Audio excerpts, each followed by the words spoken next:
dinero. ¿A cuántos, anoche preguntábamos en José Cepaz, ¿a cuánto le gusta tener dinero? Todos levantaron la mano, porque ¿a quién no le gusta el dinero? ¿Quién no desea tener dinero? ¿Quién no desea tener plata para poder adquirir todo lo que quiera? ¿Quién no desea en su vida tener dinero para ir a cualquier lugar y comprar lo que quiera, adquirir lo que quiera, porque de esa forma la persona se siente que tiene una libertad económica? Hoy, en el tiempo de hoy, se habla mucho de libertad financiera. La gente dice, yo quiero tener libertad financiera porque yo anhelo ir al supermercado, ir a la tienda y comprar todo lo que yo desee. La situación económica a nivel global ha descendido o ha empeorado a tal grado que la persona solamente tiene para lo necesario y a veces que no tiene ni siquiera para lo necesario. Yo recuerdo que nosotros trabajábamos un mes para comprar 1 kilo de carne y 1 kilo de arroz. Un mes para comprar 1 kilo de carne y 1 kilo de arroz. Y hoy compartía con una de las hermanas que está acá, me decía que el kilo de carne está como es anunciado que va a llegar a los 7,000 pesos. Entonces todavía no ha llegado al extremo del cual nosotros estuvimos en un tiempo de trabajar un mes para comprar 1 kilo de carne y 1 kilo de arroz. O sea, cómo se mantenía uno durante todo ese tiempo que uno trabajaba para poder llevar o estirar ese kilo de arroz y ese kilo de carne durante un mes. Era terrible, era difícil. Pero ¿sabe algo importante, hermano? Que nosotros en todo esto aprendimos y lo aprendimos de tal manera que hoy llegamos a esta nación y no ha llegado todavía al extremo que nosotros vivimos. Por eso yo todavía me siento feliz aquí en Argentina, porque todavía nosotros podemos comprar lo que nosotros necesitamos. Entonces, le quiero hablar del amor al dinero, y la pregunta que le hice fue esa. O sea, ¿cuántos desean tener un hijo y traerlo a la iglesia para que le sirva al Señor? Pero le voy con otra pregunta. Hermanos, nosotros, el pastor, está necesitando dinero para echar el piso, se necesita dinero para echar el piso, se necesita dinero para muchas cosas acá.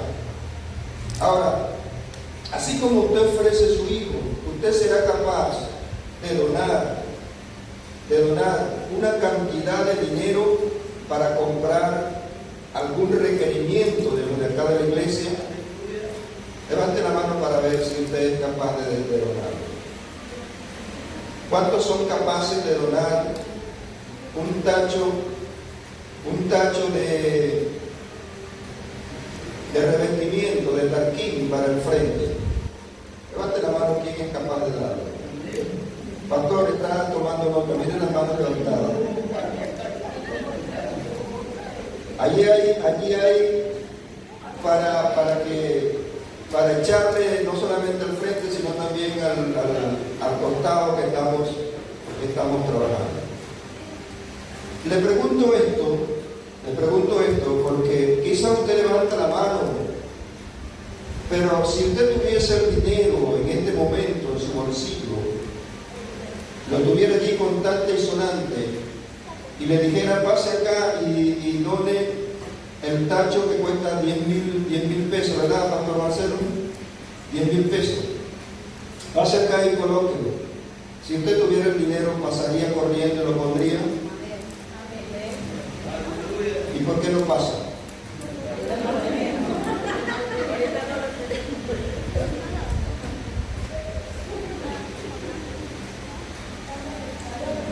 Lo que quiero es, hermanos, que aprendamos a renunciar al amor al dinero. Y aprendamos a tener una buena conexión con el dinero. Porque necesitamos tener una buena conexión con el dinero. Amor al dinero significa, es una palabra griega que se escribe filalguria. La filalguria es la afinidad que tiene la persona con el dinero. Y por eso el apóstol Pablo estaba solucionando un problema que estaba en la iglesia, que había en la iglesia de Efeso.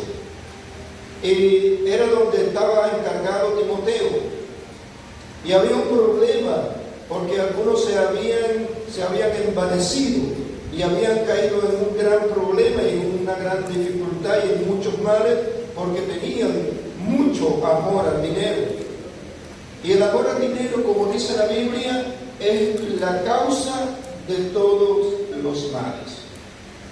Hermanos amados, la gente por dinero mata, por dinero es capaz de hacer cualquier cosa, por dinero hace lo imposible de hacer. Pero cuando nosotros aprendemos a tener una buena conexión con el dinero, nosotros vamos a aprender a dar. ¿Cuántos saben lo que es dar? ¿Qué es dar para usted? O sea, por ejemplo, nosotros a veces que hacemos un negocio con Dios, le decimos a Dios: Señor, aquí yo te entrego 1,000 pesos y tú me vas a entregar tanto. Pero con Dios no se negocia. ¿Por qué? Porque dar significa algo de lo cual yo me desprendo de Él. O sea, cuando yo saco de mi bolsillo para dar, eso ya no me pertenece, le pertenece a la persona a quien yo se lo doy. Entonces, a nosotros como cristianos nos han mal enseñado y nos dicen que si nosotros, el Señor dijo: da y se os dará, pero es cuando tú verdaderamente das, se te abren las ventanas del cielo. Pero cuando tú vas con una voluntad de dar para adquirir algún bien, hermano, la puerta se te cierra, porque Dios no negocia con nadie. En estos días escuchaba a un hombre, y más adelante vamos a estar hablando acerca de esto, de lo que son los diezmos, de lo que son las ofrendas. O sea, ¿por qué nosotros diezmamos? ¿Por qué nosotros ofrendamos? Porque es necesario que usted, cuando venga a la iglesia, tiene que venir con una ofrenda. El israelita, cuando iba al lugar de adoración, nunca iba con las manos vacías, siempre llevaba una ofrenda. Y la ofrenda era lo mejor que tenía. Pero ¿qué hacemos nosotros? El pastor dice: levante su ofrenda con la mano derecha, y usted agarra el billetico más viejo y el de menor denominación y lo aprieta así y lo masajea. Y la Biblia dice, enseña que cuando la ofrenda que era llevada era la mejor, era la más grande, era el cordero más gordo, el que no tenía los testículos mayugados, y nosotros mayugamos el billete y lo lanzamos como que fuera una pelota de básquet allá a la cesta de la ofrenda. ¿Usted cree qué piensa Dios cuando ve el billetico mayugado, y usted de casualidad no lo zumba de allá de los 3 metros, una cesta de 3 puntos? Hermanos, yo una vez prometí a Dios, y fue algo que yo tuve, porque fue un pacto que hice con Dios. Yo un tiempo le dije a Dios: Señor, de aquí en adelante, porque había una costumbre en Venezuela que le pagaban a uno los sueldos con los billetes más viejos. Una vez me pagaron 150 bolívares, me dieron 10 billetes de 10, y yo agarré esos 10 billetes y los partí así por la mitad y los tiré, porque eran tan viejos que me dio tanta rabia que me pagaran con esos billetes. Y un día yo dije: Señor, cada billete nuevo que me paguen lo voy a dar para ti. Y entonces sucedió como algo terrible, porque entonces todo lo que me pagaban era el billete nuevo. Yo le dije a Dios, Señor, no se puede jugar contigo.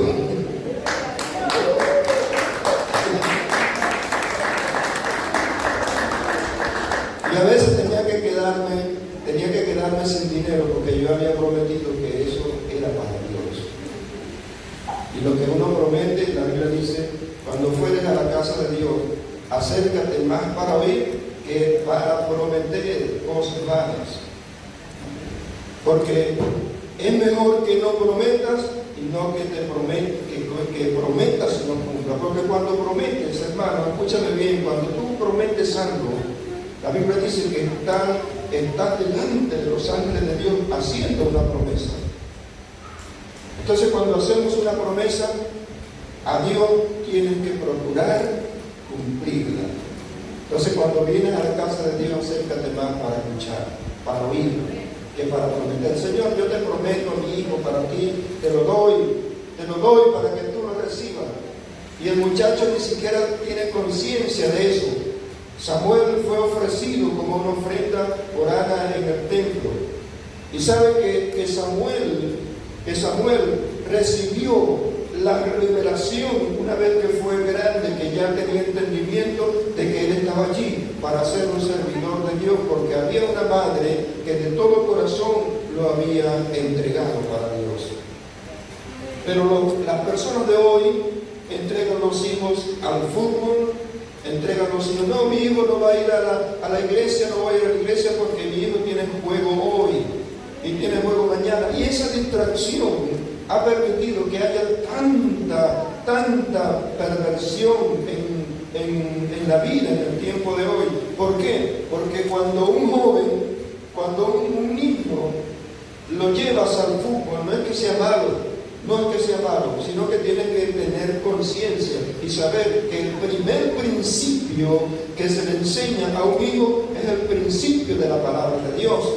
Entonces, cuando se crea el principio de la palabra de Dios en el hogar, lo demás es secundario. Lo demás es algo que viene a tu vida.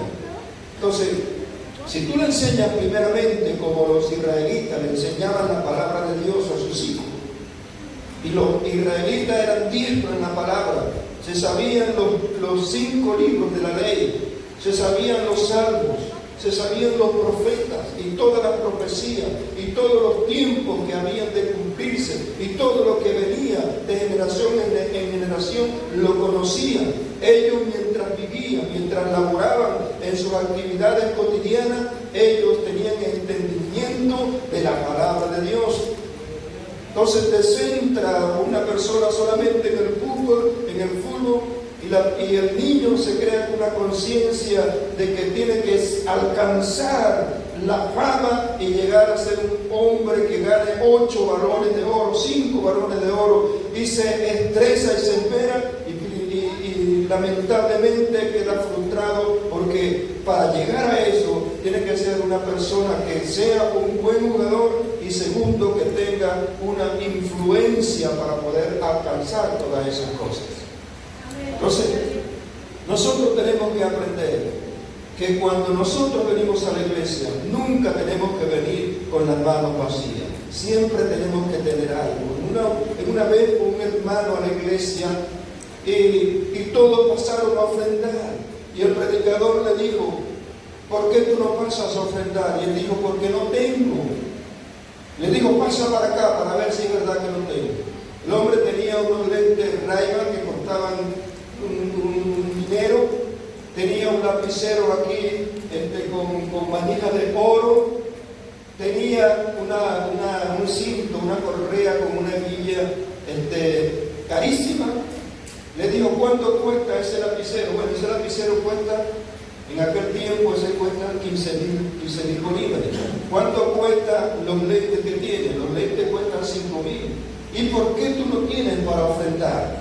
No digas que no tienes para ofrendar, di que no quieres ofrendar, di que no quieres dar, porque si tú quisieras dar, tú te deshaces de eso y vienes y lo entregas en la cesta de la ofrenda.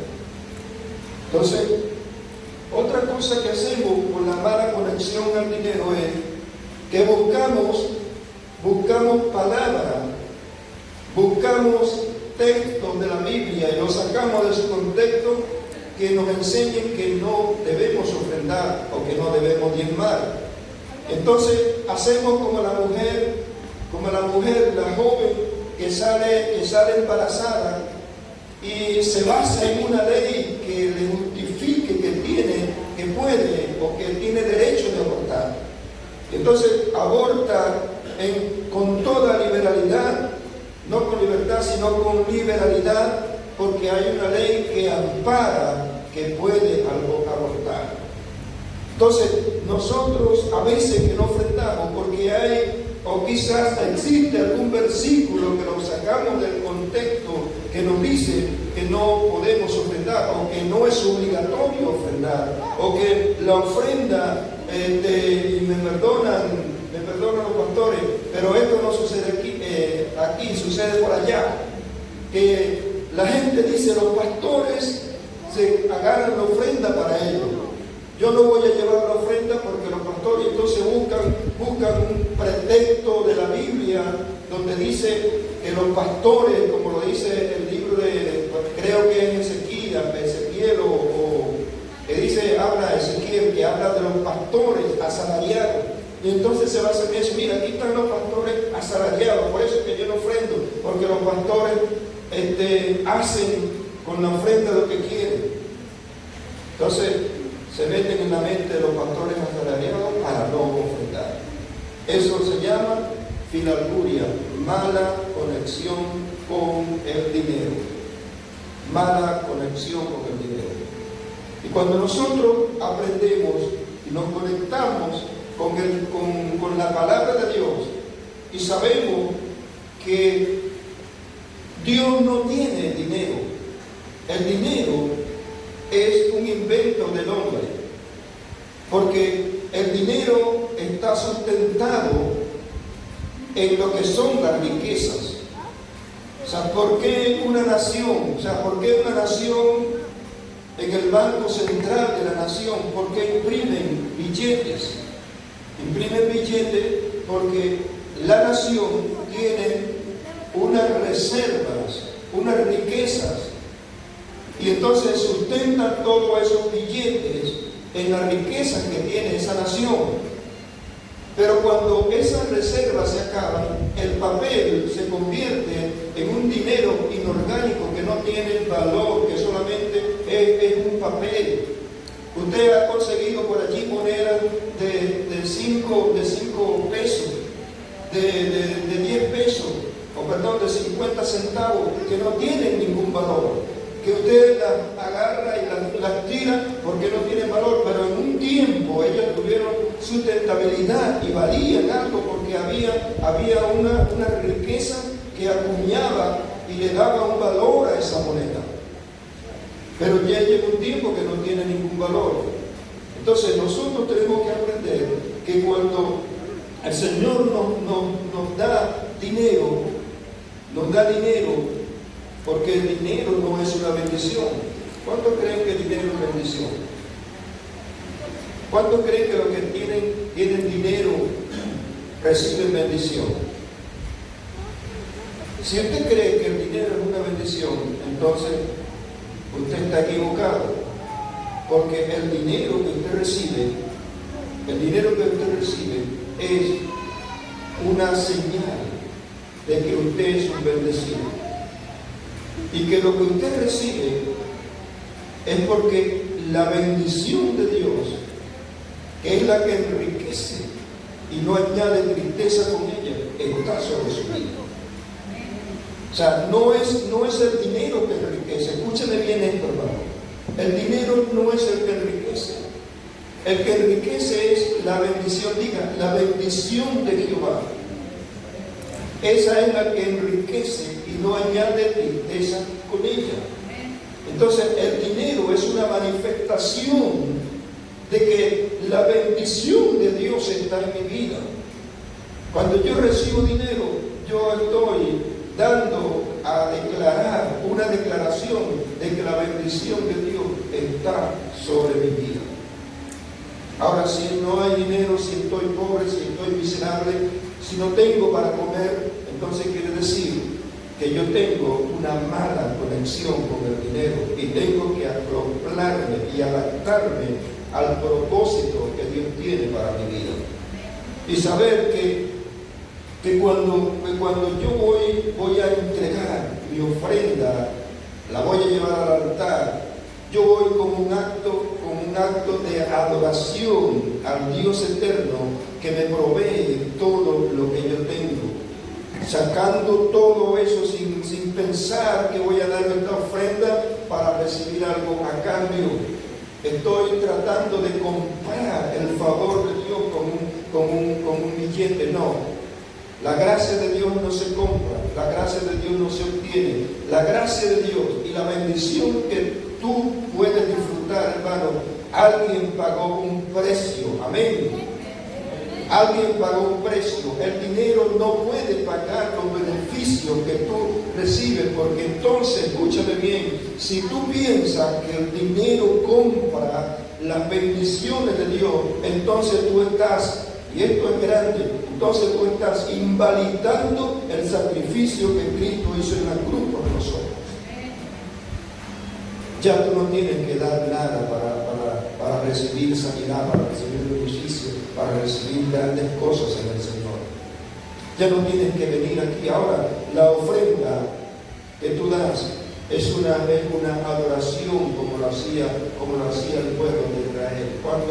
Cuando los patriarcas, cuando todavía no existía la ley, Abraham era un hombre de altar. Escúchame bien. Abraham era un hombre de altar. Y cuando Abraham presentaba una ofrenda a Dios de animales, de frutos, de lo que él quemaba en ese altar, era una ofrenda que llegaba a la presencia de Dios como un olor grato delante de la presencia de Dios, que tenía que espantar los animales para que no se comieran la ofrenda. Hermanos, tenía una buena conexión con las riquezas, porque sabía que aquello que él ofrecía a Dios era con todo su corazón para agradar a Dios, no para comprar el favor de Dios. Y Dios estaba con él. ¿Por qué Dios estaba con Abraham? Porque Abraham era un hombre de pacto, un hombre de ofrenda, un hombre de altar. Y cuando nosotros, escúchame, cuando nosotros somos gente de altar y tenemos buena conexión con el dinero, todo lo que hacemos, lo hacemos para la gloria y la honra de nuestro Padre eterno. Que cuando nosotros ofrendamos, no nos estamos quitando el pan de la boca para darle a Dios, porque esa ofrenda es una ofrenda magullada y Dios no la recibe. Tal vez el pastor recibe la ofrenda porque él no sabe el corazón de la persona que lo viene a dar. Pero cuando nosotros damos una ofrenda, tenemos que venir con todo nuestro corazón, porque la Biblia dice que el que siembra generosamente, generosamente también cosechará. Cada uno tiene que dar como propuso en su corazón, no con mezquindad. La generosidad no se basa en la cantidad. No, yo soy generoso y voy a entregar 1.000.000 de pesos. No, generosidad es cuando tú vienes al alfolí y pones tu ofrenda, sabiendo que estás adorando al Padre eterno. Y que tú le demuestras a Dios en ese momento, Señor, yo presento delante de ti esta ofrenda, pero más que esta ofrenda, estás tú, eres el dueño de mi corazón y me provee para que yo pueda adorarte con lo que yo estoy llevando a la alfolí, a tu gloria y para tu honra. Entonces no podemos nosotros venir a estar dando ofrendas, corderos madrugados. Lo apretamos hasta que yo contaba ofrenda en la iglesia. Yo pensé que teníamos que tirarlo, hasta teníamos una plancha para plancharlo, y a veces quedaban hasta billetes falsos, hermano, billetes rotos. Y usted no sabe cuántas veces de tantas personas que iban a la iglesia, cuántos billetes nosotros teníamos que romper porque no servían para nada. Y a veces cuando eran monedas parecía como botellas de agua. Y pasábamos sonando como botellas de agua, moneditas de 5 centavos, de 50 céntimos.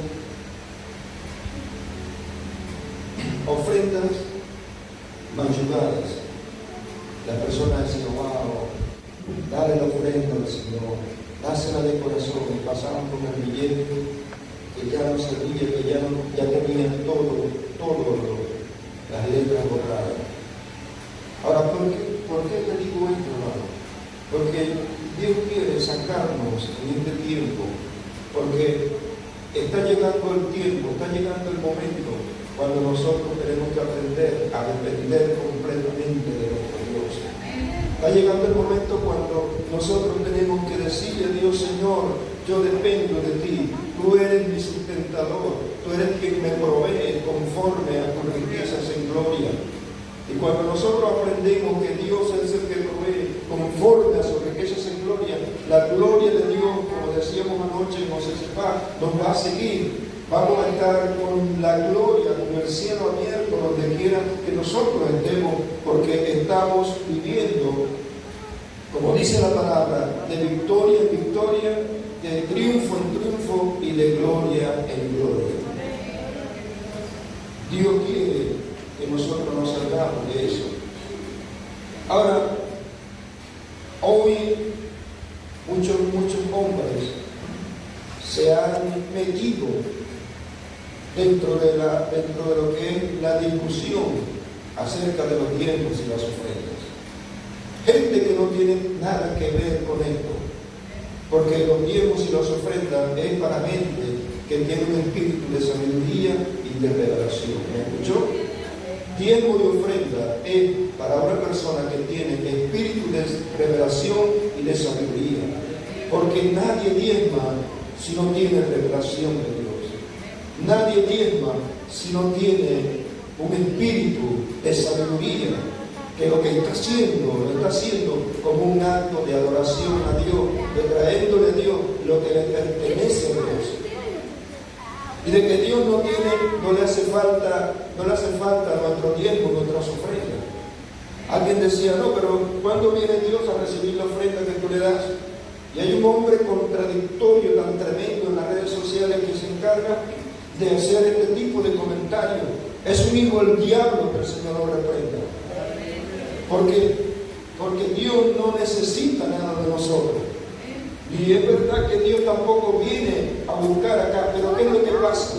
Que cuando Abraham daba la ofrenda y ofrecía un sacrificio delante de la presencia de Dios, la satisfacción y la alegría que había en el corazón de Dios por aquella ofrenda era porque Abraham le estaba demostrando a Dios que él lo amaba por encima de todas esas cosas que él estaba ofreciendo en aquel altar.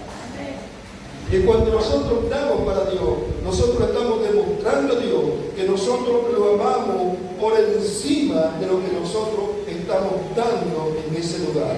Ahora, ¿qué hace Dios con esos diezmos y con esas ofrendas? La Biblia dice, para que haya alimento en mi casa.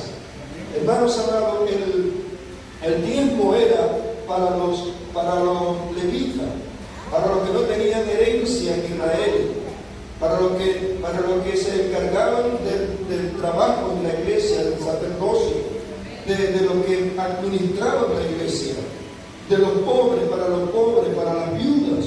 Para eso era el diezmo, no era para Dios, porque Dios es todopoderoso y Dios no tiene necesidad de dinero en ningún momento, ni de nada de nosotros.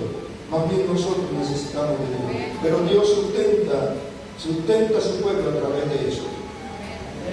Ahora, la gran pregunta hoy, el diezmo en el Antiguo Testamento no había dinero. No existía dinero, pero existían existía el ganado, existían las ovejas, existían los frutos, la cosecha, todas estas cosas. Existían ¿cómo se llama lo que van a llevar los Reyes Magos? Las especias, la mirra, el oro, todas esas cosas. Hermano, un día David donó para el templo 1000 kilos de oro. ¿Escuchó? ¿Cuántos kilos de oro donó David para el templo? 1000 kilos. ¿Tú te imaginas si una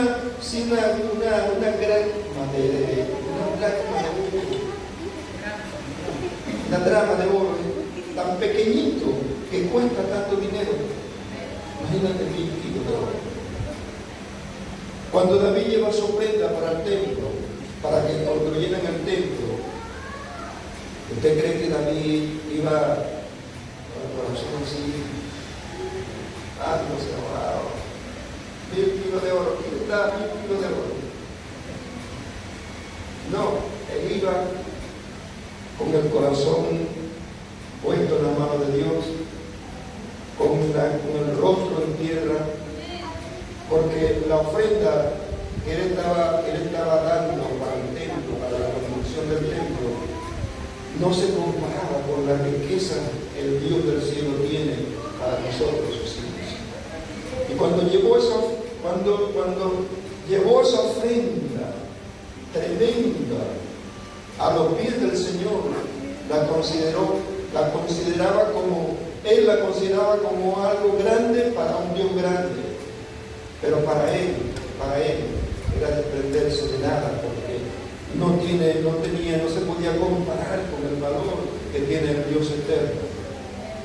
Entonces, hermano, imagínate si tú tienes 1000 pesos en los bolsillos y te lo piden y metes la mano en el bolsillo y sufres tanto para tanto. Y si David dio 1000 kilos de oro y fue un hombre bendecido y rico, prosperado, ¿por qué? Porque el hombre no consideraba las riquezas, y muchos de los salmos consideraban las riquezas como algo que no tenía valor, porque para él lo que tenía más valor era el Dios del cielo. Y para él lo más grande era estar en el tabernáculo adorando al Dios del cielo. Entonces buscamos, que la Biblia dice que el diezmo era para la ley. El diezmo en el Nuevo Testamento, la Biblia no habla de diezmo. No hay un versículo que hable de diezmo. Pero sí hay que decir alguno, cada quien dé como propuso en su corazón. No con tristeza, no por necesidad. Nosotros no tenemos que dar por necesidad. Si venimos con tristeza, no afligido, hermano, no traiga ofrendas si está triste. Alégrese, trate de animarse como venía David con los 1000 kilos de oro. Trate de animarse como los hijos de Dios cuando traían la ofrenda. Que buscaban el mejor cachorro, buscaban el mejor cordero, el más gordo, el primogénito. Y cualquiera que traía un cordero perniquebrado o con los testículos mayugados, el sacerdote se lo regresaba, porque eso no sirve para la ofrenda, no es acto para la ofrenda. Entonces nosotros tenemos que aprender que nuestra ofrenda tiene que ser acto para el templo. Amén. No importa que usted no diga amén. Entonces el diezmo se practicó antes de la ley, porque no por casualidad. Cuando Abraham consiguió a Melquisedec, que le dio el diezmo de todo lo que se había ganado, de todo lo que había adquirido, de todo el botín que traía, que eran millones y millones, había alhajas de oro, había piedras preciosas, había de todo, y él le dio el diezmo a aquel hombre. Pero no es por casualidad que él da el diezmo, porque este hombre era un hombre de altar que practicaba este principio de diezmo. Amén. Es decir, entonces, que el diezmo es un principio eterno. Hermanos amados, y aún muchos de los impuestos que las personas pagan en el día de hoy, por ejemplo, si tú tienes una riqueza, tienes dólares, y quieren justificarlos, quieren declarar esos dólares que tú tienes que pagar un impuesto de un 10%, o sea, tienes que pagarle un diezmo al gobierno para que tu dinero tenga un valor, para que sea declarado ante la nación. Entonces el diezmo, escúchame bien, el diezmo es un principio eterno que aún las naciones lo emplean como un impuesto. Entonces el diezmo en el Antiguo Testamento, en el tiempo de la ley, era un impuesto que pagaban los israelitas porque había una necesidad. Era un impuesto del 10% que tenían que traer para la iglesia. Ahora, en el tiempo de la gracia, el diezmo también es un principio, pero no solamente el 10%. También Dios puede pedirte todo lo que tú tienes. Porque en el Antiguo Testamento Dios solamente pedía el 10%. Pero escúchame bien, en la gracia es más tremendo porque ahora Dios te pide todo. No importa que usted no diga amén. Entonces es tremendo ahora en la gracia. Porque ahora en la gracia Dios tiene que cumplir el principio eterno del tiempo. Porque no por casualidad también Jacob, cuando le dice a Dios, no fue que Jacob hizo un negocio con Dios cuando tuvo la visión y cuando dijo, Señor, de todo lo que tú me prosperes, el diezmo daré para ti. Es decir, él no hizo un negocio con Dios. Él le hizo una declaración delante de la presencia de Dios. Le dijo, Señor, de todo lo que tú me vas a prosperar, yo voy a dar el 10% para ti. Esto te pertenece a ti. Ahora, ¿por qué ese hombre dijo eso? Porque era un hombre que practicaba ese principio. Y desde ese momento en adelante, de todo lo que Dios le prosperaba, de todo lo que Dios le daba, él tenía que dar el tiempo para Dios porque fue un pacto. Y estos hombres eran hombres de pacto delante de la presencia de Dios. No era que cuando agarraban, imagínense. Yo recuerdo que cuando yo era el encargado de contar la ofrenda y los diezmos juntamente con la tesorera de la iglesia, y yo me daba cuenta que la hermanita que el esposo le daba para que comprara la comida en la semana, ella sacaba lo que correspondía al diezmo, llegaba a su diezmo. Pero había el hermano que tenía una empresa que se ganaba 100 millones, porque es fácil dar, de 1,000 pesos es fácil dar 100 pesos, pero de 100 millones lo piensa. ¿Cuánto lo pensaría? 10 millones para la iglesia. Que tenga 100 vacas, 10 vacas.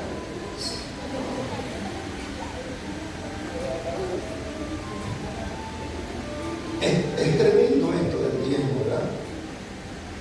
Pero qué bendición es darlo, ¿verdad? Y la gente que tenía tanto dinero, llevaban un sobrecito y decían, aquí está el tiempo. Cuando nosotros abrimos, ni siquiera llegaba ni a la milésima parte de lo que se ganaba. Ahora, ¿por qué Dios lo bendecía? Y aquí viene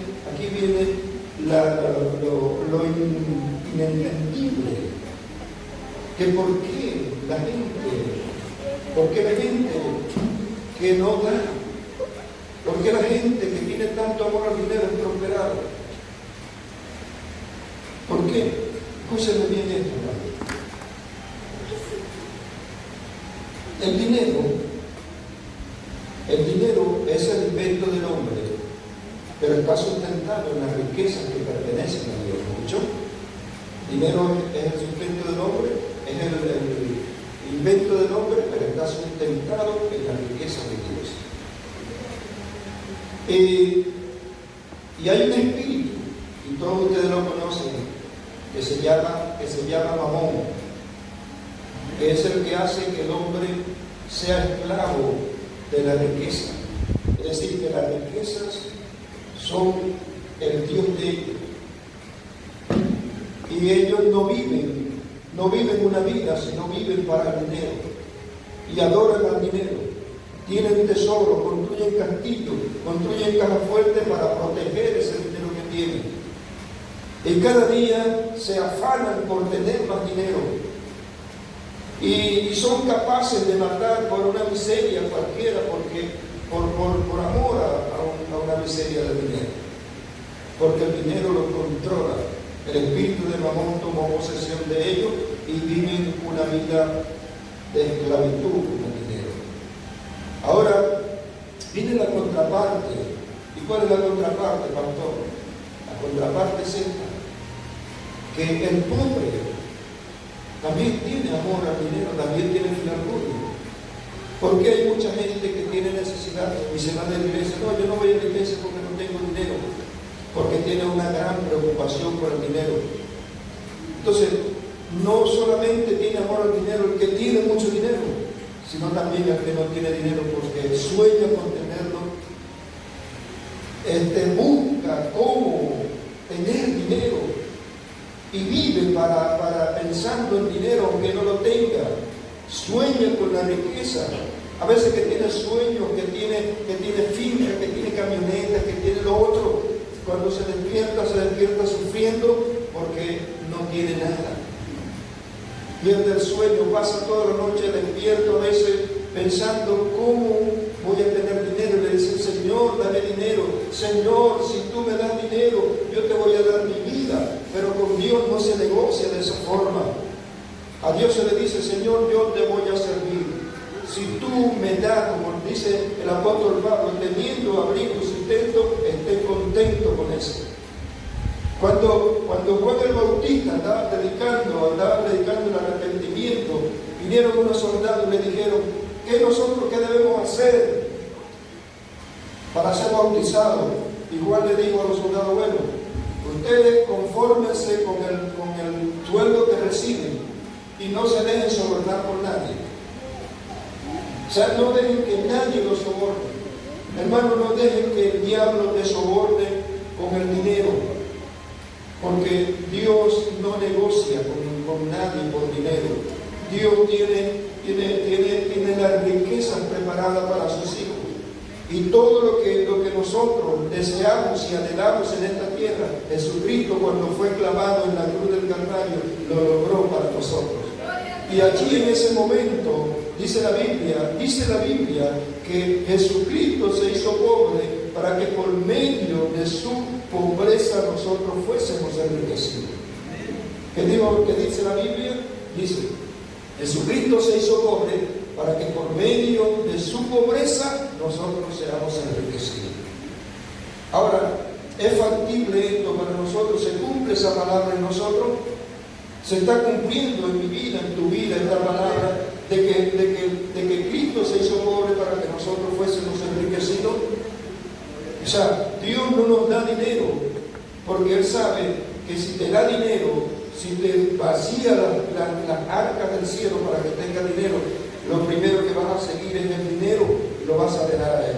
Por lo tanto, Dios le dice: es mejor que tengan sustento y abrigo, y con eso estés contento todos los días de tu vida, porque así no te apartes de mí.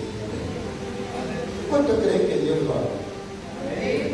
La vida que estás viviendo, escúchame esto, la vida que estás viviendo es porque Dios te ama de una manera verdadera. Entonces yo reconozco que la vida que estoy viviendo es porque Dios me ama. Por eso todos los días le doy gracias a Dios. Por eso vivo pensando, no en que voy a tener riqueza. Vivo pensando en una iglesia bendecida. Vivo pensando en una nación que adora a Dios. Vivo pensando cómo las cosas para la iglesia se mejoran y cómo Dios agrega cada día a la iglesia lo que han de ser salvos. Anoche les contaba un testimonio que una vez fui con Yamile y con mi esposa para ver que a los lentes. Y yo venía pensando y yo decía: Señor, yo anhelo ver a la iglesia de Acá, llena de gente, llena de personas que te adoren buscando tu rostro. Y me imaginaba, venía imaginándome en ese momento cómo la gente llegaba y había milagro, había prodigio, era como una imagen que se estaba proyectando en mi mente, y de repente veo un niño que me hace así. Y yo me volteo así, y un vehículo me pasó así por el lado. Ellos no vieron nada, ni siquiera lo notaron.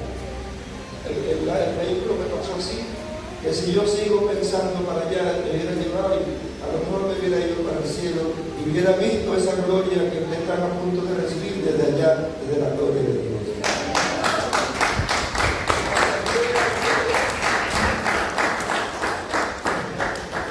Pero, amados hermanos, aprendamos esto ahora, que cuando nosotros no tenemos que venir o que venga Pablo a resolver los problemas con nuestra mala conexión con el dinero.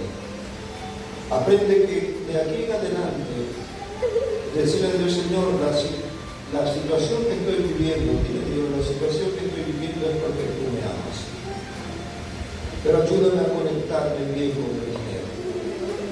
Porque cuando yo me conecto bien con el dinero, yo voy a aprender que el dinero no es el problema. Dinero no es el problema. Falta de dinero no es el problema. El problema es la mala conexión con el dinero. El problema es la filantropía, el amor al dinero. Porque nosotros sabemos que sin dinero nosotros no podemos ir al supermercado.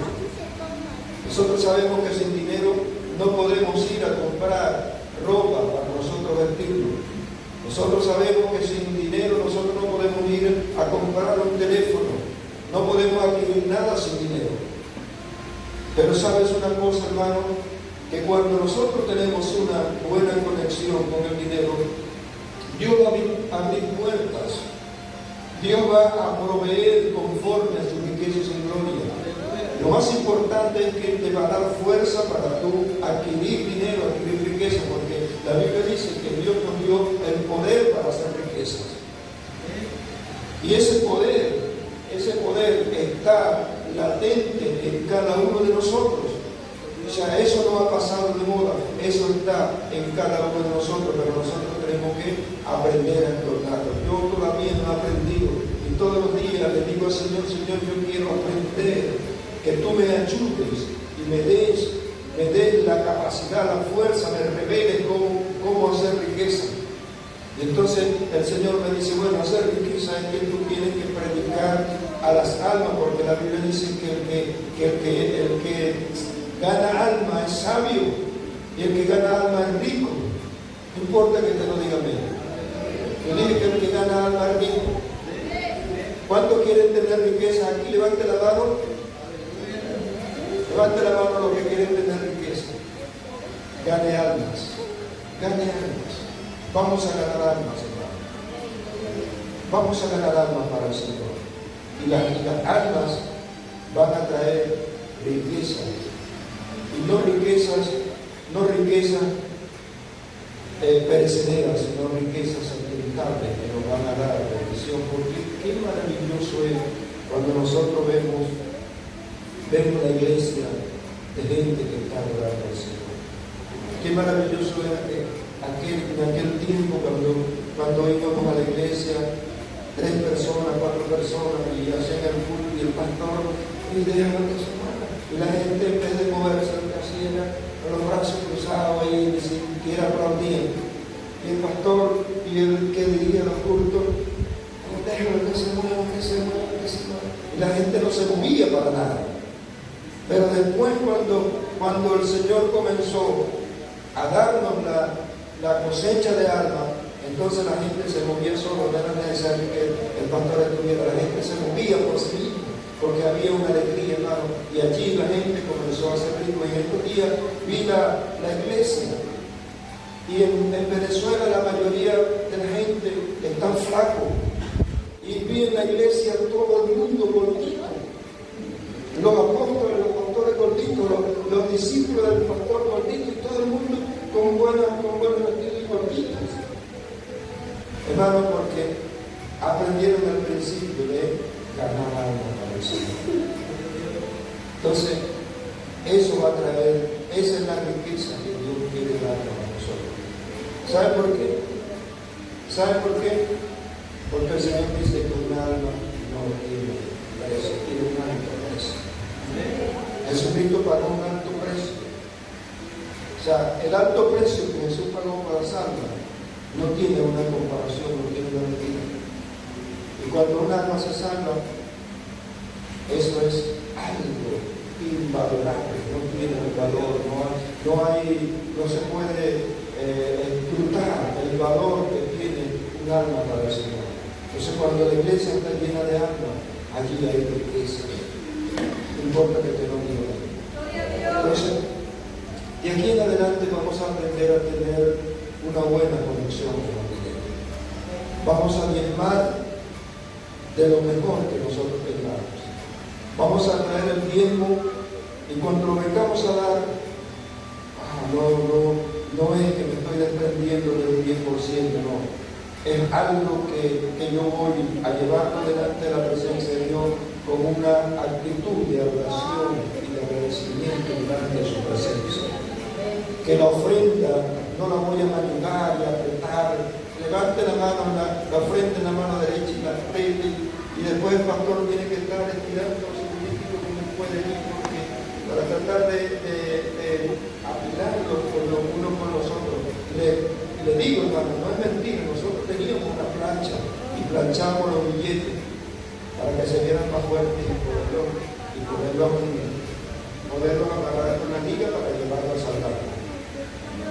Entonces, que nuestra ofrenda sea como Israel. Israel aprendió el principio de ofrenda. ¿Pero sabe por qué Israel aprendió el principio de ofrenda? Porque aprendió de la Biblia, aprendió a meterse con Dios. Y cuando te metes con Dios, cuando lees la palabra de Dios, cuando estudias la palabra de Dios, vas a aprender el principio de ofrenda. Y el principio de ofrenda lo vas a venir a la iglesia todo el tiempo con lo mejor para Dios. Que cuando metas la mano en el bolsillo y saquen así, viene el billete de 10 y el de 20 y el de 10.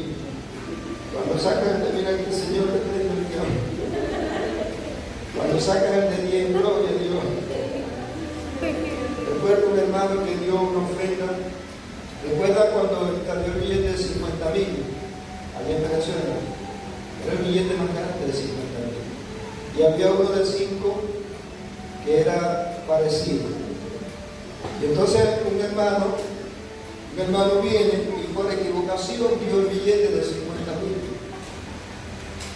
Cuando el pastor ve el billete, dice que el hombre nunca había dado una ofrenda buena. Y el hombre dio la ofrenda de los 50.000. Y el apóstol dice, hermano, denle un aplauso al Señor, porque el hermano dio 50.000 bolívares. El hermano rápidamente buscó en su bolsillo y se dio cuenta que había dado el billete más grande. Y dijo, apóstol, me equivoqué. Entonces el apóstol, ¿puede regresarme bien? Y el apóstol le dio una lección allí, le dijo, hermano, siéntese en esa silla, siéntese en esa silla y cierre los ojos. Y el hermano vino y se sentó allí en la silla y no le dio el billete 50. Entonces le dijo a los hermanos, le dijo, no abra los ojos por nada. Puso una cesta delante de él, le dijo, hermanos, ¿cuántos traen una ofrenda para el hermano que dio los 50.000 en esta noche? Y comenzó a pasar hermano y comenzaron, y le llenaron la cesta de dinero. Cuando la tesorera contó, había más de 200.000 bolívares. Y le dijo al apóstol, aquí tiene la ofrenda. Esto es lo que yo le devuelvo por los 50.000. Hermano, una ofrenda la dio por equivocación, pero Dios le devolvió 4 veces más que lo que dio, 3 veces más que lo que dio. Pero Dios no se lo devolvió de buena gana, Dios se lo devolvió porque Él pidió que se.